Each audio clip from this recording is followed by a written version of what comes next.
हर रोज एक नई कहानी देखने के लिए चैनल को सब्सक्राइब करें और बेल आइकन को दबाना ना भूलें। सास तवे पर गर्मा गर्म आलू के पराठे सेक रही होती है और सबको परोसती है।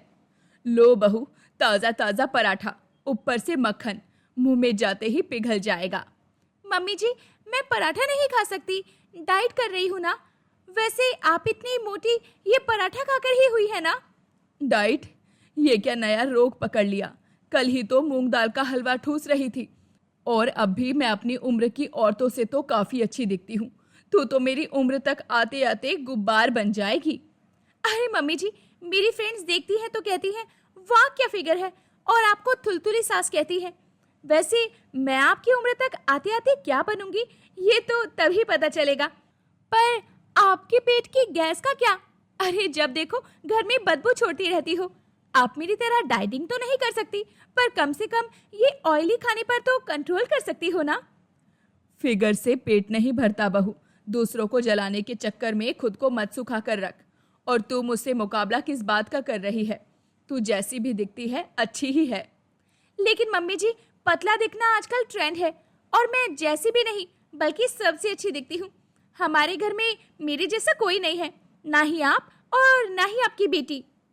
ट्रेंड तेरे सवार है, तेरे सर पर। ट्रेंड से ज्यादा जरूरी है ताकत। खा ये पराठा, नहीं तो मेरा मूड खराब हो जाएगा। मम्मी जी, मैं आपके मूड की वजह से अपनी डाइट को तो इग्नोर नहीं कर सकती ना। एक काम करो, आप अपना मूड खराब ही कर लो, क्योंकि मैं तो नहीं खाने वाली ये पराठा। प्रीति इतना बोलकर वहां से चली जाती है। ऐसे ही अब हर रोज का हो गया था। कुछ दिनों बाद प्रीति जिम से आती है और टेबल पर राजमा चावल, पापड़, सलाद देखती है। लेकिन प्रीति अपने लिए सिर्फ सलाद लेती है। बहू, आज तो मैंने तेरी पसंद का खाना बनाया है, तू सलाद क्यों काट रही है? सलाद भी काट रखा है मैंने। मम्मी जी, आपको एक ही बात और कितनी बार बोलनी पड़ेगी? मैं डाइट पर हूँ तो मैं सलाद लूंगी, बस कार्ब से दूर रहना है। भाभी, कार्ब से दूर रहोगी तो शादी के एल्बम में तुम पहचानी भी नहीं जाओगी। अरे, आप तो पहले से ही इतनी अच्छी लगती हो, आप भी ना क्या डाइट वगैरह करने लगी? अरे मैं तो कहता हूँ ये सब छोड़ो, आज हम छोले भटूरे खाने चलते हैं। मेरा बड़ा मन है छोले भटूरे खाने का। हाँ, बाहर का खाओ बस। अरे मैंने जो इतनी मेहनत से खाना बनाया है उसका क्या? तो मम्मी जी, आप चिंता मत करो, क्योंकि खाना तो अब मैं नहीं खाने वाली, मैं बस सलाद खाऊंगी। खाली सलाद से कोई जिंदा नहीं रहता। कल ही तुम्हें चक्कर आए थे। वो तो हेल्थ डिटॉक्स था मम्मी जी, और आप मुझ पर इतना नजर क्यों रखती हो? अरे आप भी जरा काम किया करो। डिटॉक्स से ज्यादा जरूरी है मतलब खाना, समझी? और मैं ही सारा काम करती हूँ, तू तो बीमार यहाँ वहाँ पड़ी रहती है। सारे काम तो मुझे ही करने पड़ते हैं। मम्मी जी, मैं तो बस आपकी हेल्थ के लिए ही सोचती हूँ। देखो, आप मेरी तरह डाइट तो नहीं कर सकती, एटलीस्ट घर का काम करोगी तो आपके लिए ही बेहतर होगा। अच्छा, मैं अपने कमरे में जा रही हूँ, जिम जाकर काफी थक गई हूँ ना। प्रीति अपने कमरे में चली जाती है और अब इसी तरह रोज डाइट और जिम करने लगती है, जिससे प्रीति को काफी कमजोरी होने लगती है। कुछ दिनों बाद ऐसे ही प्रीति सोफे पर बैठे बैठे गिर पड़ती है। भाभी क्या हुआ? माँ देखो ना, भाभी को क्या हो गया? सब लोग घबराकर हॉल में आते हैं। प्रीति को ऐसे कमजोर देखकर सब परेशान हो जाते हैं। बहू, क्या हुआ तुझे? कुछ नहीं मम्मी जी, हल्का सा चक्कर आ गया। ये देख, मैंने कहा था ना खाना खा ले, पर नहीं, मैडम को तो दूसरों को जलाना है। अरे क्यों अपने शरीर के साथ ऐसे खेल रही है? तू सही दिखती है, क्यों तुझे डाइट करनी है? देख, अभी भी देर नहीं हुई, तू बस अपनी सेहत का ध्यान रख। मैं अभी तेरे लिए नींबू पानी बनाती हूँ और रोटी सब्जी लेकर आती हूँ। शरीर में जान रहेगी तो सब ठीक रहेगा। जब से मैं डाइट करने लगी हूँ, आप सब तो ऐसे पीछे पड़ गए हो जैसे अगर एक दिन मैंने खाना नहीं खाया तो पता नहीं क्या हो जाएगा। अरे मैं बिल्कुल ठीक हूँ। अच्छा, तो इसका मतलब तुझे ये लगता है कि हम लोग तुझसे जलते हैं? हाँ बिल्कुल, मैं सही सोच रही हूँ, आप लोग मुझसे जलते हैं।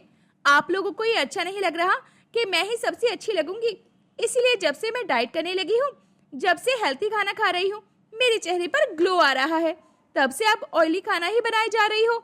तो ठीक है, अब से सुन ले, तेरे लिए कोई खाना नहीं बनेगा, तुझे भूखा ही रहना है ना, रह अब। प्रीति अब बिल्कुल भी खाना नहीं खाती, बस फल के कुछ टुकड़े ही खाकर अपना पूरा दिन निकाल देती है। कुछ दिनों बाद प्रीति अपने कमरे में होती है तो उसकी आंखों के आगे उसे काला अंधेरा नजर आता है। ये अचानक क्या हो रहा है? कहीं सच में ही तो मेरी तबीयत खराब नहीं हो रही? अरे नहीं नहीं, ये तो मम्मी जी और सब लोगों ने बोल बोलकर मेरे दिमाग में वहम डाल दिया है। अरे मैं जिम जाती हूँ, मैं हेल्थी डाइट फॉलो करती हूँ, मेरी तबीयत कैसे खराब हो सकती है? मैं बिल्कुल ठीक हूँ। बीमार होना भी बस एक दिमाग का वहम है। प्रीति अपनी मनमानी अब खुलकर कर रही थी। शांता भी अब कुछ नहीं बोलती थी। माँ, भाभी को कुछ समझा क्यों नहीं रही हो? अरे भाभी तो दूसरों से जलन के मारे अपनी मनमानी कर रही है, अपनी सेहत के साथ खिलवाड़ कर रही है, लेकिन आप तो बड़ी हो ना, आपने क्यों भाभी की बात मान ली? मैंने जो किया है सोच समझकर ही किया है। अरे जब उसे अपनी ही नहीं पड़ी तो हम क्यों बार बार उसके आगे पीछे घूमते रहें? अगर उसे भूखा रहना है तो अब बहू खाना ही नहीं खाएगी।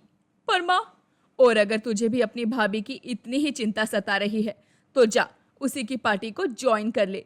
बहू तो खाना खा नहीं रही, अब बहू की ननद भी खाना नहीं खाएगी। बोल, यही सही रहेगा ना? नहीं माँ, मुझे कोई शौक नहीं है भूख हड़ताल पर जाने का, मैं तो खाना खाऊंगी। अगली सुबह टेबल पर बहू आती है, लेकिन वहां सिर्फ पानी का जग होता है। मम्मी जी, नाश्ता नाश्ता कहाँ है? बहू, हम सबने तो नाश्ता कर लिया, तेरे लिए कुछ नहीं है। वैसे भी तू खाती नहीं है, अब सही में डाइट कर। वाह मम्मी, रियलिटी शो बना दिया घर को। मम्मी जी, ये तो टॉर्चर है। अरे हाँ, मैं डाइट पर हूँ, मैं जिम जाती हूँ, लेकिन इसका मतलब ये थोड़ी ना कि मैं बिल्कुल ही खाना नहीं खाऊंगी। थोड़ा बहुत तो नाश्ता करूंगी ना। टॉर्चर नहीं, इलाज। ऐसे ही दिन निकल रहे थे। प्रीति को खाना नहीं मिल रहा था। उसकी तबीयत धीरे धीरे खराब होती जा रही थी। प्रीति की आंखों के नीचे काले घेरे, बाल उलझे हुए, चेहरा उतरा हुआ। भाभी खाना खा लो, आपकी हालत खराब हो रही है। देखो, डाइट के चक्कर में या फिर मम्मी की बात के बर्ताव की वजह से मैं अपनी भाभी की ऐसी हालत नहीं देख सकती। प्लीज भाभी खाना खा लो, आपको मेरी कसम है। मम्मी जी माफ कर दो, मेरी गलती थी। और मेघा, मेरे लिए तुम मुझे ही मना रही हो? गलती तो मैंने की थी ना, मैंने ही दूसरों से जलन के कारण जिम और डाइट की रट लगाई थी। मम्मी जी, मुझे नहीं करनी कोई जिम, ना ही करना चाहती हूँ कोई डाइट। अब मुझे तो बस आपके हाथों की रोटी चाहिए। पर बहू, तू तो डाइट करने वाली थी ना, तुझे तो ये लगता है कि हम लोग तुझसे जलते हैं ताकि तू सुंदर ना लगे। नहीं मम्मी जी, वो सब मेरे अंदर की जलन थी। आप लोगों ने मुझसे कभी भी जलन नहीं की, बल्कि जब मेरी हालत ऐसी हो रही थी तो आप लोगों ने मुझे कितनी बार समझाया, मुझे बस खाना चाहिए। मुझे मेरी गलती का एहसास हो गया, मुझे खाना दे दो।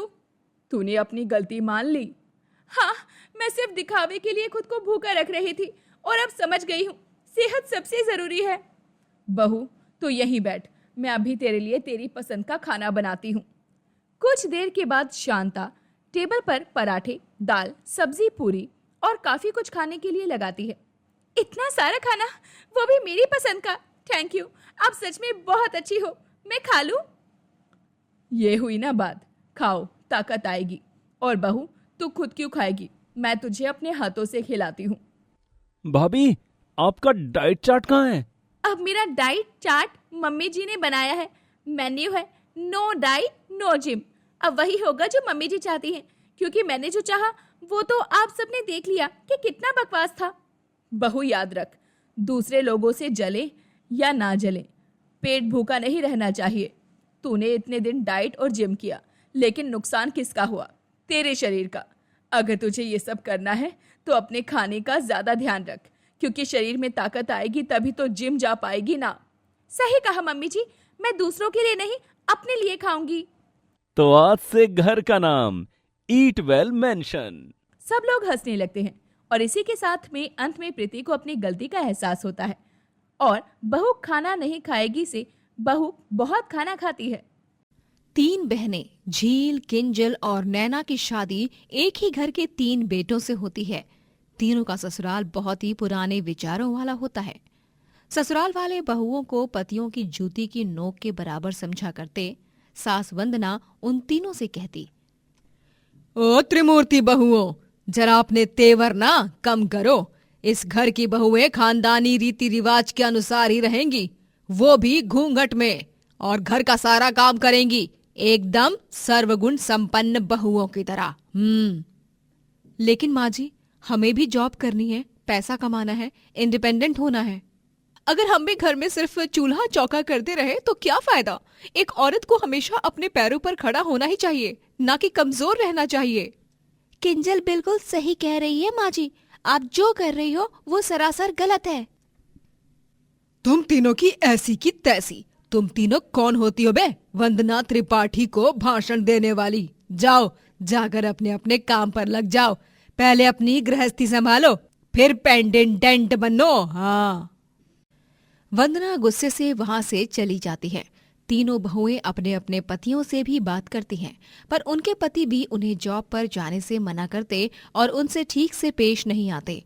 भगवान के दर्शन करने के लिए वंदना कुछ दिनों के लिए बाहर चली जाती हैं। इसी मौके का फायदा उठाते हुए तीनों बहुएं सोचती हैं, अब जब माँ जी भी घर पर नहीं है तो हम तीनों दिन भर की नौकरी कर सकते हैं। हाँ, वैसे भी हम तीनों के पति तो सीधा रात को ऑफिस से घर आते हैं, तब तक आराम से हम अपना अपना काम कर सकते हैं। लेकिन हम करेंगे क्या? वही जिसमें हम तीनों माहिर हैं, कुकिंग। ओ हाँ, मैं तो ये भूल ही गई थी कि हमारे हाथ का खाना जो भी खाता है वो दीवाना हो जाता है।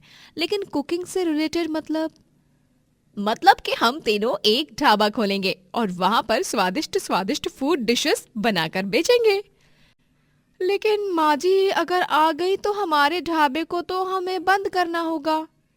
टेंशन मत ले नैना, कुछ नहीं होगा। एक बार हम अच्छे पैसे कमाने लग गए ना तो देखना, मम्मा पापा की तरह हमारी सास और हम तीनों के पतियों को भी ना हम पर गर्व महसूस होगा और वो भी हमारा साथ देंगे। हिम्मत जुटाकर तीनों बहुएं अपने पतियों से छुपाकर घर से बहुत दूरी पर एक ढाबा खोलते हैं, जहां पर वो तीनों ही अपने हाथों से खाना पकाती और पैसे कमाने लगती। ग्राहकों को उन तीनों के हाथ का खाना और ढाबा बहुत पसंद आता। अरे बहुत ही बढ़िया खाना है मैडम जी, आप तीनों के ढाबे का। मुझे एक और प्लेट पाव भाजी दे दीजिए। हाँ हाँ, ऊपर से ढाबा भी बहुत अच्छा बनाया है। बैठने की व्यवस्था और यहाँ का वातावरण सब बहुत ही उम्दा है। शुक्रिया। हमारे ढाबे की वेबसाइट पर जाकर रेटिंग दे दीजिएगा। और हाँ, हम ऑनलाइन फूड डिलीवरी एप्स पर भी अवेलेबल हैं, तो आप खाने को घर बैठे भी ऑर्डर कर सकते हैं। अरे वाह, काफी अच्छी शुरुआत की है आप तीनों ने। मैं यही कामना करता हूँ कि आप तीनों को जीवन में सफलता मिले। धन्यवाद भाई, धन्यवाद भाई, धन्यवाद भाई। धीरे धीरे तीनों बहुओं के ढाबे पर ग्राहकों का आना जाना लगा ही रहता और पूरे दिन में तीनों बहुएं ढेर सारे पैसे कमाती हैं। एक महीना बीत जाता है और तभी वंदना अपनी यात्रा से वापस लौट आती है और आते समय वो तीनों बहुओं के ढाबे को देख लेती है और वो बहुत चक्का रह जाती है। ये क्या, तुम तीनों ने आखिरकार अपनी मनमानी कर ही ली ना? ढाबा खोल के पैसे कमा रही हो, वो भी मेरे तीनों बेटों की नाक के नीचे। अभी तो मैं ऐसी आग लगाऊंगी कि 100 टंकी भर के पानी डाल दो फिर भी वो आग नहीं बुझेगी। तुम तीनों ने हमारे खानदान की परंपरा का उल्लंघन किया है। तीनों बहुएं भी घबरा जाती हैं। माँ जी प्लीज, कुछ भी करने से पहले एक बार हमारी बात सुन लीजिए। माँ जी, हमने ये ढाबा अपने लिए नहीं, हमारे पूरे परिवार के भलाई के लिए खोला है और हमने इस ढाबे से कमाए गए सारे पैसों की सेविंग भी कर रखी है। वंदना तीनों बहुओं की बातों को बिना सुने जाकर अपने तीनों बेटों को बहुओं के ढाबे के बारे में बताती है, जिसे सुनकर तीनों के पति गुस्से से आग बबूला हो जाते हैं। तीनों भाई मिलकर अपनी बीवियों का ढाबा तोड़ देते हैं और तीनों बीवियां कुछ भी नहीं कर पाती इस हादसे के बाद। नैना, तुमने इतनी बड़ी बात छुपाई मुझसे। तुमसे मैंने कहा था ऐसा कुछ भी मत करना जिससे मुझे सब कुछ खत्म करना पड़े, लेकिन आज तुमने सच में मुझे उसे करने पर मजबूर कर दिया है। किंजल, बहुत पैसे कमाने हैं ना तुम्हें, बहुत इंडिपेंडेंट बनकर उड़ान लेनी है ना तुम्हें, बहुत पंख निकल आए हैं ना तुम्हारे। रुको, अभी तुम्हारे पंख काट देता हूं। क्यों झील, मैंने कहा था ना, वार्न किया था ना, मेरे परिवार के नियमों का उल्लंघन मत करना। अब तुम तीनों के सपनों को तोड़ना ही होगा हमें। मनीष, तुमने ये बहुत गलत किया। अरे लानत है तुम जैसे पतियों पर जो अपनी बीवियों को अपने पैर की जूती की तरह ट्रीट करते हैं, हमेशा अपने से एक कदम पीछे रखते हैं। लेकिन अब और नहीं अनुज, अब हम तीनों ऐसे लोगों के साथ रह नहीं सकते जिन्हें हमारी और हमारे सपनों की कोई कदर ना हो। रोहित, मुझे लगा था कि तुम मेरे इस काम से खुश हुए, लेकिन नहीं, तुमने अपनी असली रंग दिखाई दिया। और अब तुमने मेरी नजर में अपनी इज्जत गिरा दी है, वो भी बुरी तरह। तीनों बहुएं अपना सामान बांध लेती हैं और घर छोड़कर जाने लगती हैं। तभी सास वंदना और तीनों के पति उन्हें बहुत रोकने की कोशिश करते हैं, लेकिन वो तीनों नहीं सुनती और चली जाती हैं। वो तीनों जब बस स्टैंड पर पहुंचती हैं, तभी उन्हें पता चलता है कि आज बसेस अवेलेबल ही नहीं हैं। ओह नो, आज तो बसेस अवेलेबल ही नहीं है। तो अब हम इस गांव से कैसे जाएंगे? वापस ससुराल तो हमें कभी नहीं जाना है। हाँ, इस गांव में तो टैक्सी या ऑटो भी अवेलेबल नहीं है। हम करें तो क्या करें? तुम दोनों चिंता मत करो, नाव में बैठकर सी वे से भी हम अपने गांव जा सकते हैं। हम अपने गांव जाकर ढाबा खोलेंगे, लेकिन अपनी हिम्मत को जरा भी हारने नहीं देंगे। किंजल, नैना और झील तीनों ही नाव में सवार होकर जाने लगती हैं। तभी उनकी नजर नदी में तैर रही एक टोकरी पर जाती है, जिस टोकरी में एक छोटी बच्ची रो रही होती है और चारों तरफ से उस टोकरी को 4 मगरमच्छ ने घेरा होता है। हे भगवान, इन चारों मगरमच्छ ने इस नन्ही सी बच्ची को घेर लिया है। ये इस बच्ची को खाने के इरादे में हैं। किंजल, हमें इस फूल सी बच्ची को किसी भी कीमत पर बचाना होगा। हाँ, ये देखो, नाव में कुछ मजबूत लकड़ियां हैं। बचपन में हमें पापा ने निशाना लगाना सिखाया था ना, आज उस टैलेंट को फिर से इस्तेमाल करने की बारी आ गई है। जब वो चारों मगरमच्छ उस बच्ची को खाने के लिए अपना मुंह खोलते हैं, तभी तीनों बहनें उन चारों के मुंह में निशाने से लकड़ियां फेंक मारती हैं, जिससे लकड़ियां उनके मुंह में अटक जाती हैं और उनके सारे दांत टूट जाते हैं। इसके बाद तीनों बहनें नदी में छलांग मारकर तैरती हैं और उस बच्ची की जान बचाती हैं और उसे नदी किनारे ले जाती हैं। तभी वहां पर एक परी आती है। तुम तीनों का धन्यवाद, मेरी बेटी की जान बचाने के लिए। हाँ, यही मेरी बेटी है। दरअसल इस नदी का रास्ता परीलोक से जुड़ा हुआ है। परीलोक के कुछ दुश्मनों ने मेरी बेटी को नदी में फेंक दिया था, लेकिन अब मैं तुम तीनों को उपहार देना चाहती हूँ और तुम तीनों को उसे खुशी खुशी स्वीकारना होगा। उसकी कोई जरूरत नहीं है परी, हमने जो भी किया इंसानियत के नाते किया। तीनों ही परी के उपहार को इनकार करते हैं। फिर परी के बार बार कहने के बाद तीनों बहुएं परी को अपनी दुविधा बता देते हैं, जिसके बाद अच्छा, तो ये बात है, तुम तीनों के साथ जो कुछ भी हुआ बहुत गलत हुआ, लेकिन चिंता मत करो, क्योंकि मैं अब तुम तीनों के लिए कुछ करने वाली हूं। परी अपनी जादुई छड़ी घुमाती है और उस बड़ी सी नदी को जमीन में बदल देती है और वहां पर एक सुंदर सा ढाबा बना देती है और साथ ही वो उन तीनों को भी शक्तियां देती है। अब ये ढाबा तुम तीनों का है और तुम तीनों में रोबोट से भी ज्यादा तेजी से काम करने की और खाना बनाने की शक्ति आ गई है। तुम तीनों जादुई हो चुकी हो। 5 घंटों का खाना 5 मिनट में बना दोगी तुम। तीनों बहुएं अपनी जादुई शक्ति को आजमा कर देखते हैं और वाकई में वो 2 मिनट के अंदर 20 पकवान बना लेती हैं। शुक्रिया परी, हमारी इतनी बड़ी मदद करने के लिए।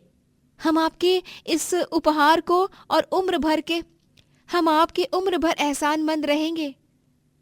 थैंक्स परी। इस तरह तीनों जादुई बहुएं अब अपना ढाबा चलाती हैं और थोड़े ही दिनों के अंतर में उनका ढाबा पूरे गांव में मशहूर हो जाता है और वो तीनों ही बहुत सारे ऑर्डर्स लेती हैं और ढेरों पैसे कमाती हैं। दोस्तों, अगर आपको ये कहानी पसंद आई तो लाइक करें, शेयर करें और कमेंट करके बताएं कि कहानी में आपको सबसे अच्छा क्या लगा।